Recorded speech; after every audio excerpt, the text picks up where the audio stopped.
Okay, what if I told you that the reason your videos aren't getting the views they deserve has absolutely nothing to do with your camera, your editing, or even how hard you're working?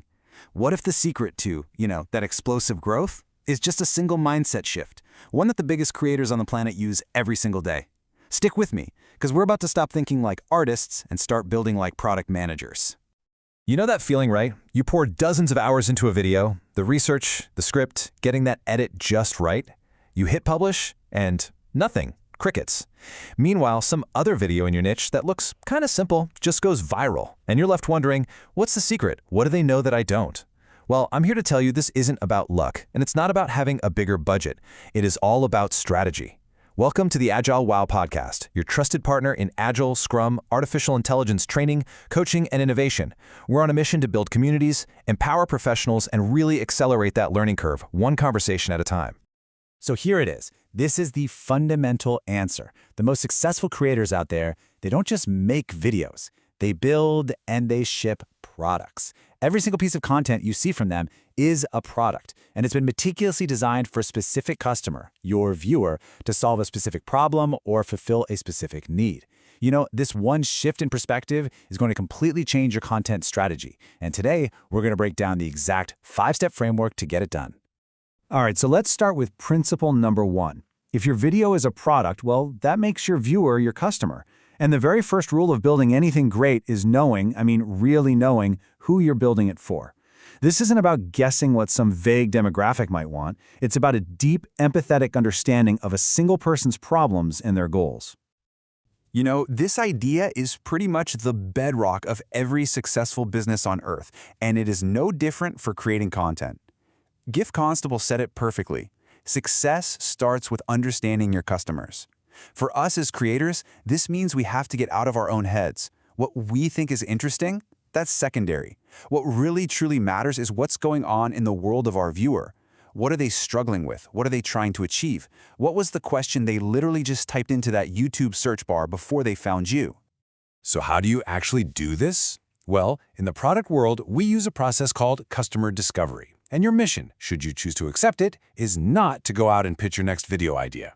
Nope, it's to learn. You need to become a detective. Scour your comments section, read through the forums in your niche, look at the questions people are asking everywhere. Your goal is to fall in love with your viewer's problem, not your own brilliant solution. Because trust me, once you deeply understand the problem, the right video ideas just become obvious. Okay, so once you're really locked in on your viewer's problems, we can move to the second major mindset shift. You've got to realize that every single creative choice you make, from the topic to the title to the background music, it's not a fact. It's a hypothesis. It's an educated guess. And every single one of those guesses needs to be tested against reality. And hey, stick around, because in just a few minutes, I'm going to show you this really simple chart called the truth curve that reveals the single most reliable way to test those guesses. So in our AgileWoW product management courses, we teach this concept from Lean UX called hypothesis-driven development. So instead of saying, my next video will be about agile estimation, you reframe it. You say, I believe my audience of new Scrum Masters will increase their sprint planning accuracy if I create a clear 5-minute video on planning poker. See the difference? It's a really small change in language, but it is a massive change in your approach. It forces you to define what success looks like before you even start creating. Let's make this super practical. Your title and your thumbnail, that's not just a label. It's a hypothesis about what combination of words and images will make someone stop scrolling and actually click. The first 30 seconds of your video, that's your hypothesis about what's going to grab their attention and earn their time.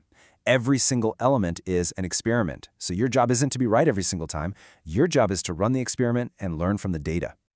And this experimental mindset, it immediately frees you from that trap of perfectionism. If every video is just a test, then it doesn't have to be some flawless masterpiece, right?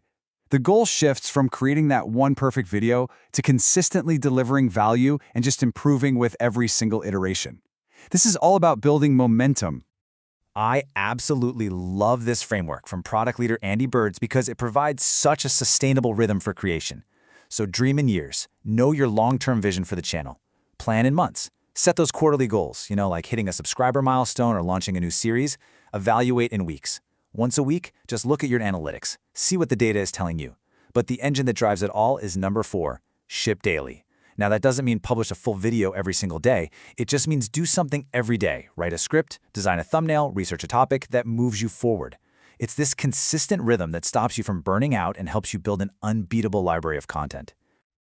And this brings us to what is, I think, easily the most critical part of this whole strategy. You have to learn the difference between being busy and being effective. You've got to stop measuring what you made, that's the output, and start obsessing over the impact it had. That's the outcome. And by the way, if you're finding this breakdown valuable, do me a quick favor and hit that like button. It's just a simple click for you, but it tells the YouTube algorithm that this is the kind of strategic content more creators need to see. Okay, let's break it down. An output is, say, publishing a 10-minute video. It's the thing you did. An outcome is the result of that thing. So, did that 10-minute video actually solve your viewer's problem? Did your audience retention chart show that people were hooked? Did it change their behavior?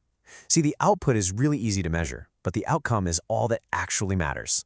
Like we teach at AgileWoW, a product is only successful if it drives a desirable outcome for the customer and for the business. Publishing isn't the finish line, it's the starting line for learning.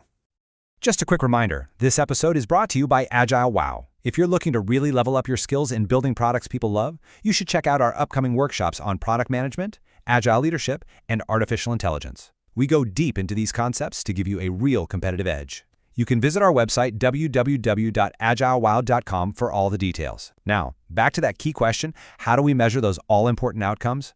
Well, you can and you should read the comments, but you have to be careful. There's often a massive gap between what people say they want and what they actually do. And this brings us right to that tool I promised you earlier. This is the truth curve. What's so interesting about this is it shows you the quality of the feedback you get. Down at the bottom, you have what people say in comments or in surveys. It's useful, sure, but it's pretty weak evidence. As you move up the curve, the evidence gets stronger and stronger. But right at the very top, the ultimate source of truth is the live product. And for us, that's our live video. Your analytics, your click-through rate, your audience retention graph, your watch time, that is the unfiltered, unbiased truth of what your audience is doing. That is where you find the real story.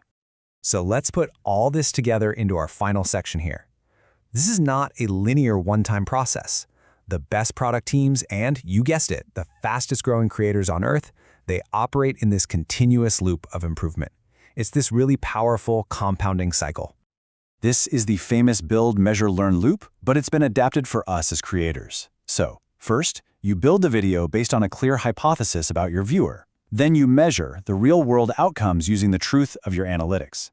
And finally, and this is the most important part, you learn from that data to form a smarter, better hypothesis for your very next video. Every single video you ship isn't a final exam. It's a data point that makes the next one exponentially better. You know, ultimately, this entire sophisticated strategy really just boils down to this simple but powerful advice from Andy Birds. Listen to your audience, but listen to their actions even more than their words. Stay humble enough to admit when your brilliant hypothesis was just flat out wrong, and stay curious enough to always keep asking why. Why did that retention graph dip at the 3-minute mark? And what if I tried a different hook next time? This is the growth mindset in action. So I'll leave you with this one challenge. Stop thinking about your next video as just a topic.